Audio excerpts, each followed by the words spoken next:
If the loudest bully in your life lives inside of your own head, then you can release as many relationships as you want, but you're still going to be inundated by bullies. I know. Ugh. We're going to talk about the bullies that live inside of our own head, those inner critics that are very loud sometimes. And what do we do with those? How do we move through that? How do we um how do we invite those bullies to be a little bit kinder to ourselves today? That's the video. So that's what we're getting into today. Hi, hello, I'm Mackenzie. I help people trust themselves when there's uncertainty, when there's unsure situations that they're moving through. I help them um I help them figure out their patterns so that they can move through those patterns and learn to rework them and unlearn and relearn. And I help you not abandon yourself in the process of trusting yourself. So, thank you for being here. Like, comment, do all of the things. I love a discussion in the comments. Please ask me questions. Please ask me to elaborate further if something, or tell me if something stands out to you. I am excited to get into this one today because I have very much experienced the bully in my head many times. The bully, the critic, the narrator, like whatever you want to call it. There's a lot of different words. You can even name them. um like whatever name you want to name them um that feels right to you, but um I have definitely experienced this bully inside of my own head, this critic inside of my own head. And I know that I have had many bullies in my life. I have had hard relationships in my life, friendships that I've walked away from, romantic relationships that I've walked away from because they were not um they were not in my best interest, but this bully is still in my brain, right?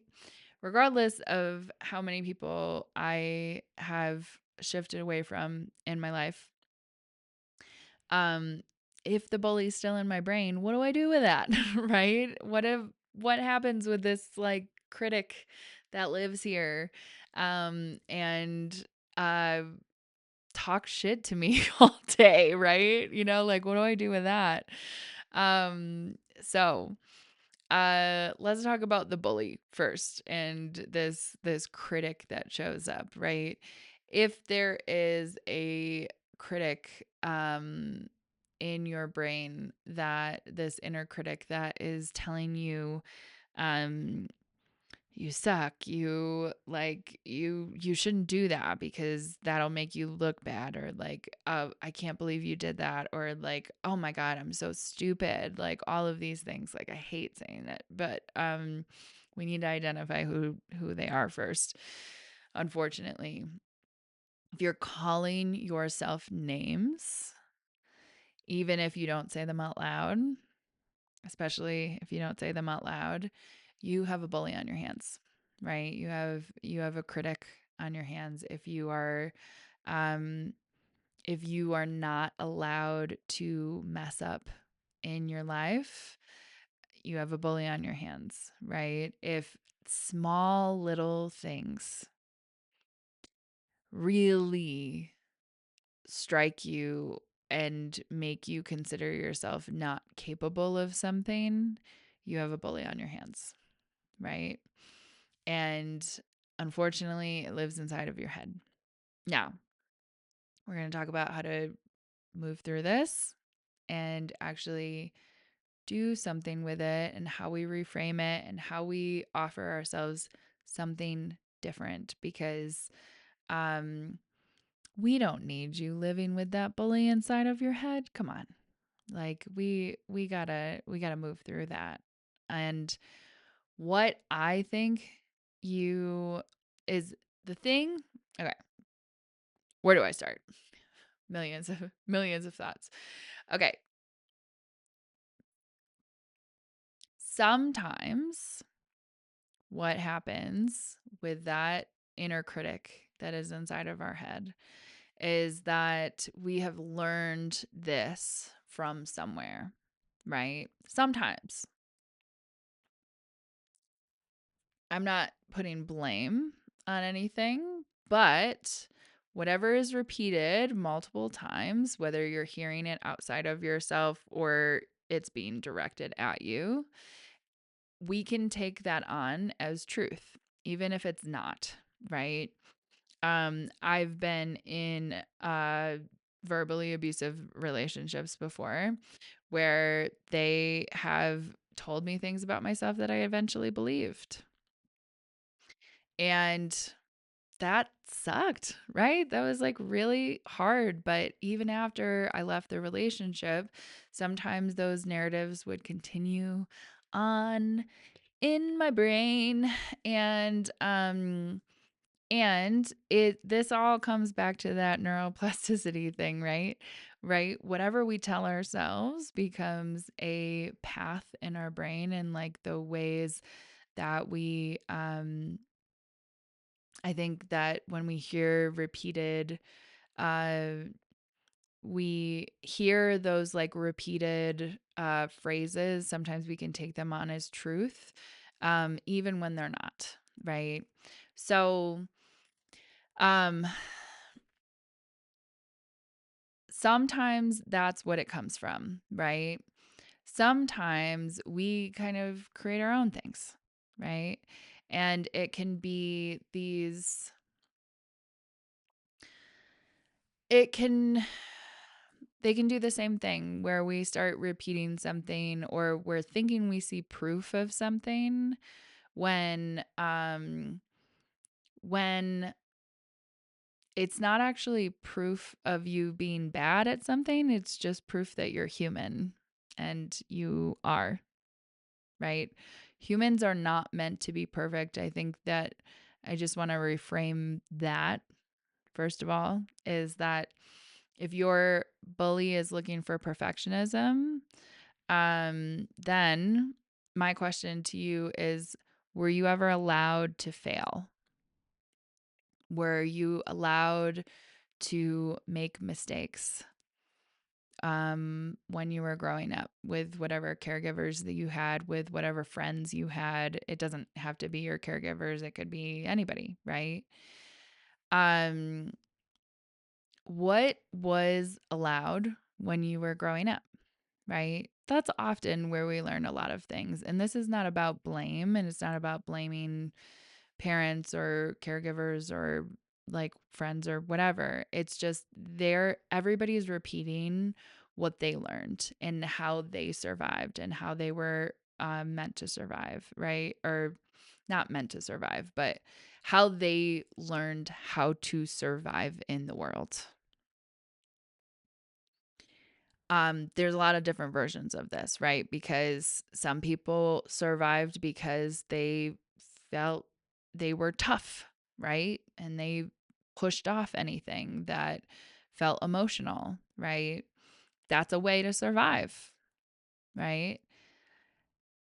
Some people like survived because they would cry and then somebody would feel empathy for them. That is also a way to survive, right? Some people survived by trying to be perfect, and that's a way to survive. These are all ways to survive. You notice how I didn't judge any of that? Just saying, right? Everyone is learning how to survive as a human, and humanness is messy. It's all very messy. We don't get it right, even if we thought we knew how to get it right. We don't get it right every time because the situation changes as we get older, as we move through life, all of this, right? But What I want you to come back to is noticing how it feels in your body when you have these moments when you're being overly critical to yourself. Notice first what happens in your body. Do you shut down? Do you feel, excuse me, do you feel very uncomfortable? Do you feel frustrated with yourself, right? What kind of, do you feel sad? What happens after the fact, right? Oftentimes, I think what is happening is yes, we've learned a ways to survive, but when this no longer serves us as a survival technique, and even when it does, it doesn't mean that we feel good about it in the moment or afterward, right? And we might be repeating patterns, but we get to decide if we want to bring those patterns forward and how we want to treat ourselves. Now, this does not mean that we shame and guilt ourselves out of these patterns, because what you've been doing, if you have had this experience in your head already, is you already have been, right? Has it worked? Has it worked so far? No. That's what I thought, right? You're still going to be human. You're still going to mess up, right? Because you're human. We're not supposed to be perfect. I'm going to drive that home as much as I can. We're not supposed to be perfect. We're just supposed to try a bunch of different stuff in this human life. It's never all going to be perfect. I'm sorry to say, sorry to say to my own inner critic. Um it is not going to be perfect. But we're here to try. We're here to try a bunch of things. We're here to fail at a bunch of things. We're here to learn over and over and over and over again.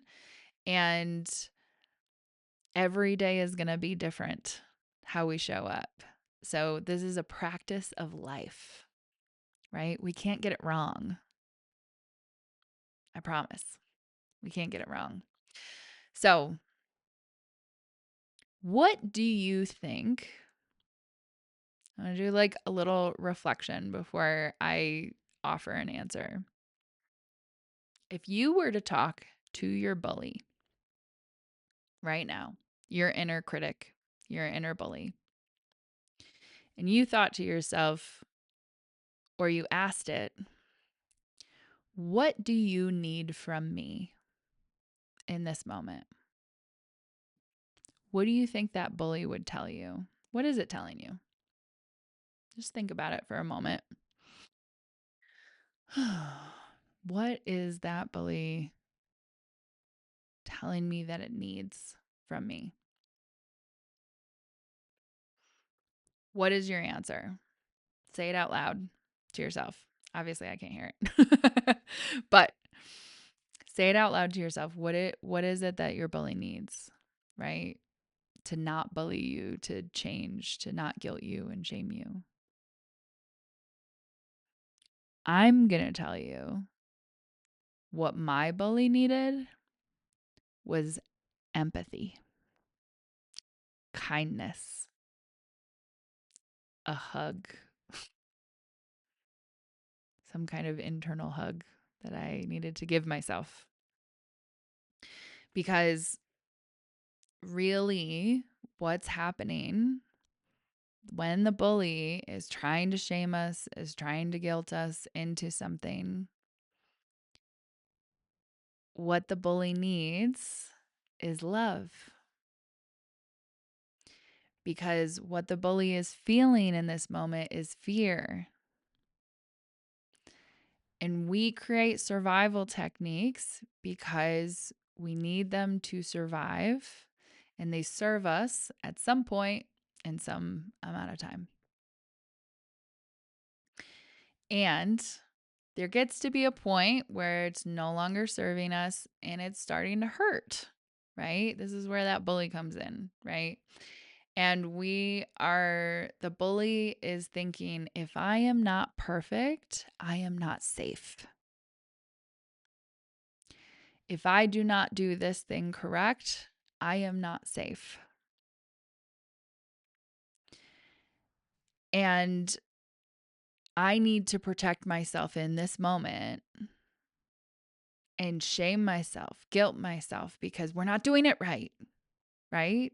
Do you see how scared that is? It's like scared, right? Nervous. The bully does not need more bullying. The bully needs kindness, needs love, maybe some reparenting, some big love, and some acknowledgement that it's scared. Can you meet yourself in that moment and meet that part of you that's scared and needs a moment to be acknowledged that there's fear? Sometimes what I see people do is try to override fear, override these things or ignore them. And they'll be like, I'm fine. I'm just going to like push myself forward.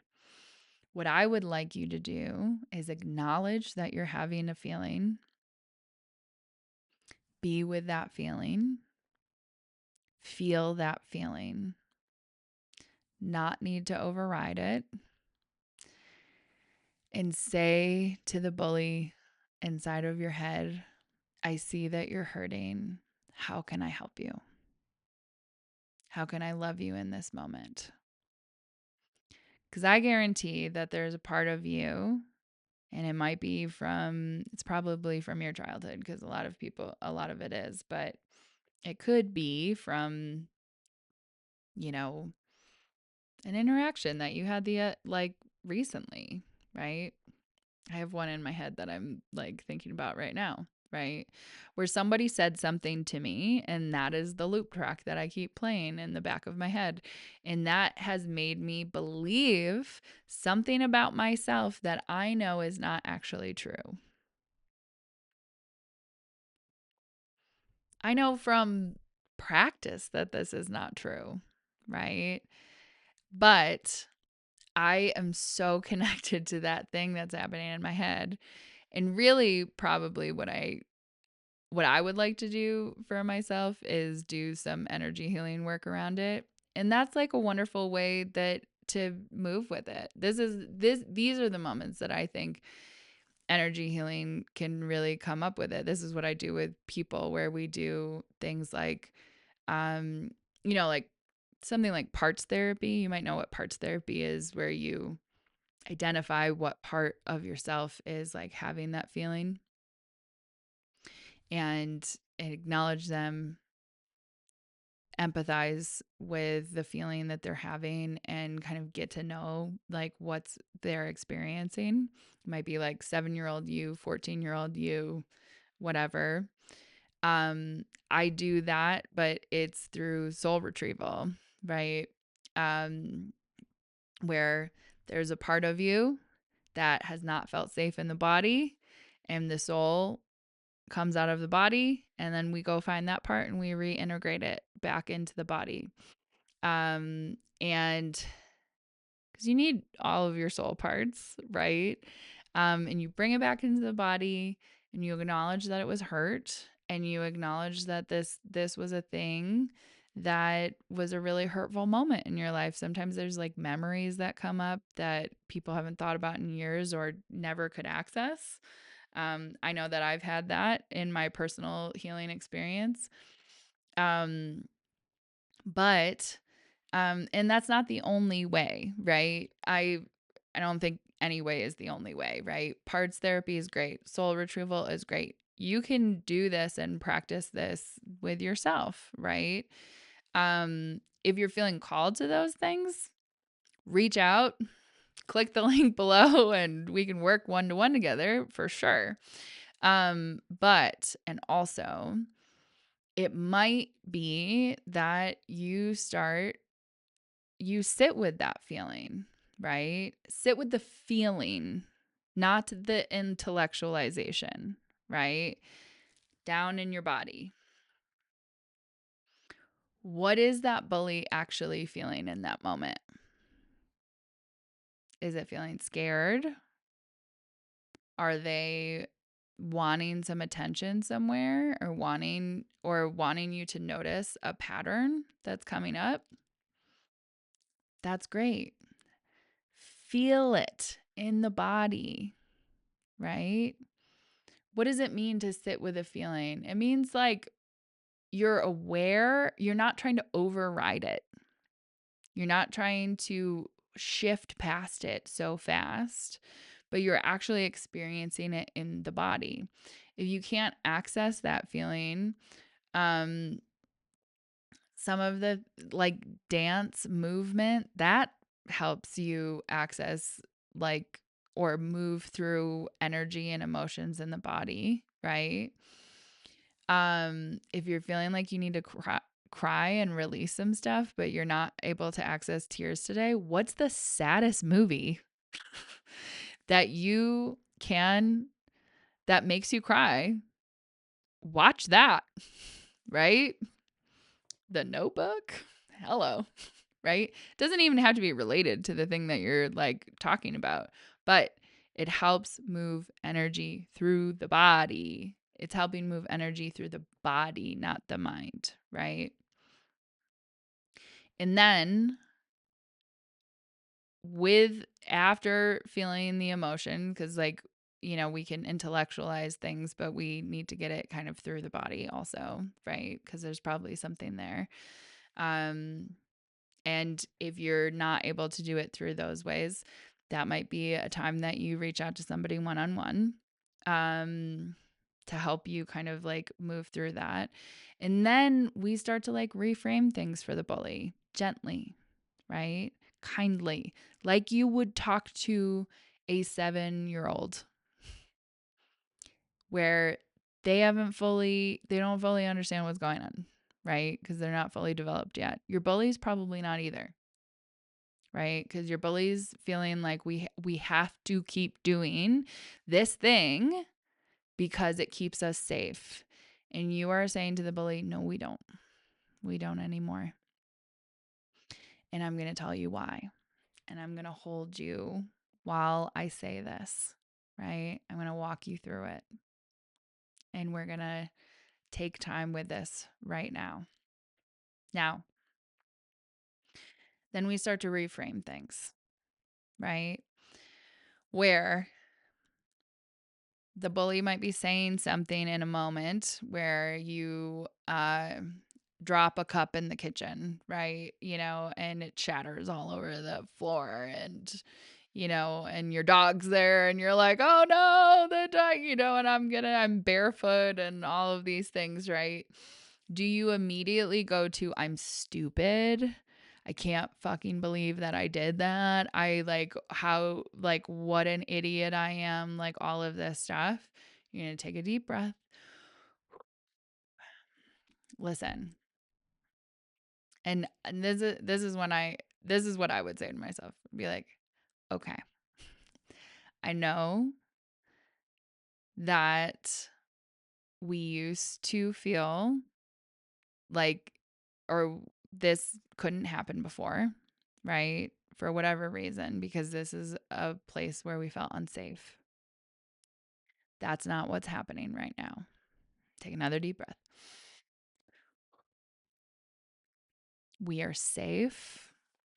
This is just a mistake. Humans make mistakes all the time. Another big deep breath. Right? All we need to do now is clean it up. Just a mess. You can sing to yourself. That's wonderful to regulate your nervous system. You can create a little thing about it. This is a mess and I need to clean it up. So off the top of my head, right? You can make it silly. Make it something like that where cuz that helps regulate your nervous system while you're doing it. What you're having is a stress response, right? And your bully is like, "What the hell, man? Like, we are unsafe now." No, no, no. You're safe. Remind yourself that you're safe, right? Take some big deep breaths. Reframe the whole thing. I am allowed to mess up and make mistakes. You don't have to believe it the first time you say it, right? You're probably not going to. But the more that you reframe that, the more that you create those neural pathways in your brain that remind you that you are safe to make mistakes, right? And that you are safe to be here right now in your messy humanness. You're never going to be a perfect human. I hate to break it to you. But you can learn to work with that bully in your head, that critic in your head. You don't have to push through the bully in your head. I want you to acknowledge that that bully needs some love. That's probably what's happening. It's like a scared little kid that thinks it's going to get in trouble because it dropped the cup in the kitchen, right? And it shattered all over the thing, right? All of the floor. So take a big breath. Your bully needs love. And feel whatever feelings you need to feel in your body. Move your body. If you need to move some of that energy through, you probably do. If you need more help, reach out, do a one-to-one appointment with me and we'll get into it, right? If you want to create some movement and you're having trouble with these kinds of things, reframe the things that the bully is telling you as you would like a little kid, really kindly, really gently. Not in a shaming or a guilting kind of way, right? We don't need to be mean to this part of ourselves. This part of ourselves is already mean to itself because it thinks that this is the way that we survive. It's not. That's the way that we beat ourselves down and we decide that trusting ourselves is out of the question. I want you to trust yourself more. And part of that comes with not beating yourself up every time you make a mistake. So I love you.